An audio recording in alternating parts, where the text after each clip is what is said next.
Alistair Finch, a seasoned civil engineer, specializing in municipal traffic planning and safety, viewed the flow of vehicles with the clinical eye of a surgeon. He saw not cars, but potential energy, risk factors, and failure points, all of which could be mitigated by the correct application of engineering standards and policy. His quiet life in the planned community of Sycamore Heights was increasingly overshadowed by one specific failure point: Willow Creek Drive, the long, straight spine of the neighborhood that had recently become the sole access route for a massive new K-8 public school built just beyond the community's periphery. The road, designed for low residential traffic, was now hosting hundreds of parent drop-offs and school buses twice daily. The result was chaos, and more critically, danger. Alistair, witnessing several terrifying near-misses involving elementary-aged children, formally submitted a proposal to the Sycamore Heights HOA board. His proposal was simple, inexpensive, and required the installation of 2 strategically placed speed cushions and a mandatory 4-way stop sign at the intersection of Willow Creek and Aspen Lane, the primary pedestrian crossing point. The proposal was vehemently denied by the board president, Donovan Cole. Cole was a man whose entire personality revolved around speed and efficiency, particularly his own. He was notorious for driving his high-performance sedan aggressively through the community every morning, often clocking speeds 15 to 20 miles over the residential limit. The speed cushions and the 4-way stop were, to him, personal inconveniences. Alistair Cole dismissed him in a public board meeting with thinly veiled contempt. "We are not cluttering our beautiful suburban streets with ugly, unnecessary impediments. Our residents are responsible drivers. This is a private road, and we will not compromise aesthetics or convenience for hypotheticals." The unspoken truth was that Cole refused to compromise his own fast commute.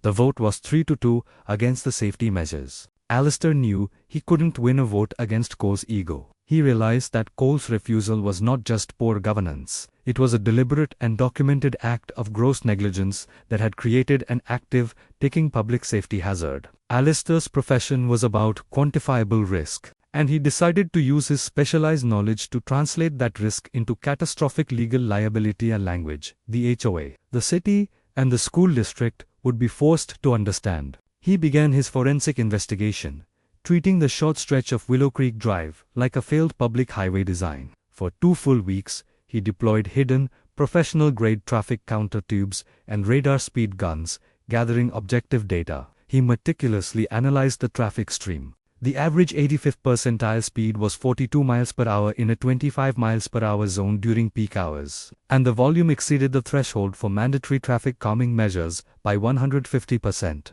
He also documented 5 separate near-miss incidents, photographing parents pulling their children out of the path of speeding SUVs and recording brake squeals audible from his property. The culmination of his work was not a simple letter, but a comprehensive, 50-page traffic safety risk assessment report. The report detailed violation of Manual on Uniform Traffic Control Devices (MUTCD) standards, specifically citing the volume and speed criteria that mandate a stop sign installation at the intersection in question. Quantifiable risk assessment.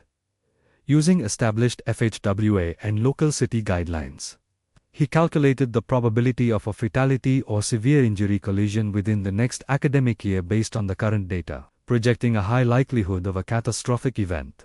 Deliberate negligence trail. Attaching the minutes from the HOA meeting where Cole and the board formally and explicitly denied the necessary safety measures, proving their knowledge of the hazard. The true genius of Alistair's strategy lay in the legal framework. Sycamore Heights was a private community, but Willow Creek Drive served a public, municipal function. It was the essential primary access and egress for a newly constructed, taxpayer-funded public school. By allowing an unsafe condition to persist on a critical public corridor, the HOA was not just liable to its residents, it was creating a massive, foreseeable tort liability for the city of Westlake and the Westlake School District. If a child was struck, the city and the school district would be pulled into the lawsuit for failure to ensure safe passage to a public facility. Alistair did not contact the HOA.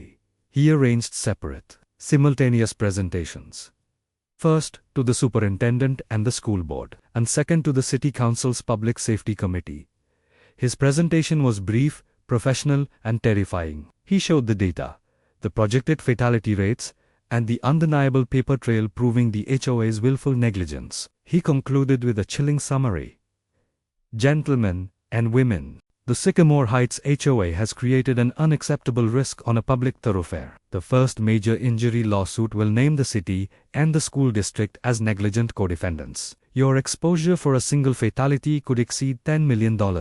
All because of the deliberate refusal to install a four-way stop and to speed cushions. The City Council immediately recognized the severity of the threat. The potential litigation risk was astronomical, and the political fallout of a child being injured was unthinkable. Their legal counsel confirmed Alistair's assessment.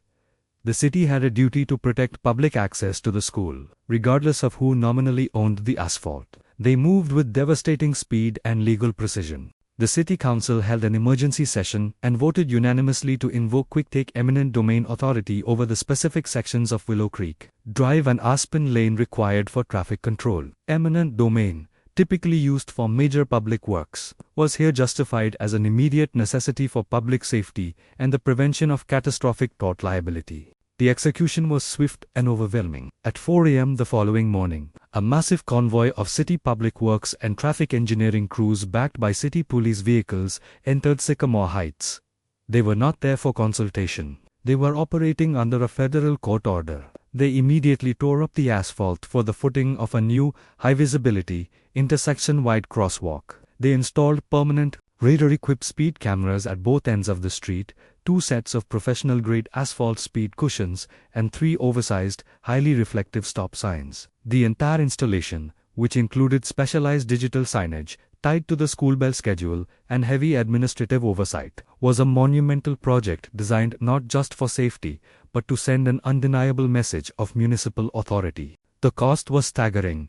Engineering fees, police overtime, high-visibility materials, and the administrative cost of the quick-take eminent domain process itself tallied up to $315,000. The check for the entire amount was not sent to the city treasury. It was delivered to the HOA management company, accompanied by a letter stating that the $315,000 would be immediately converted into a lien against the common assets of the Sycamore Heights community. The letter concluded that the city would maintain temporary control of the streets until the full amount, including daily interest, was paid.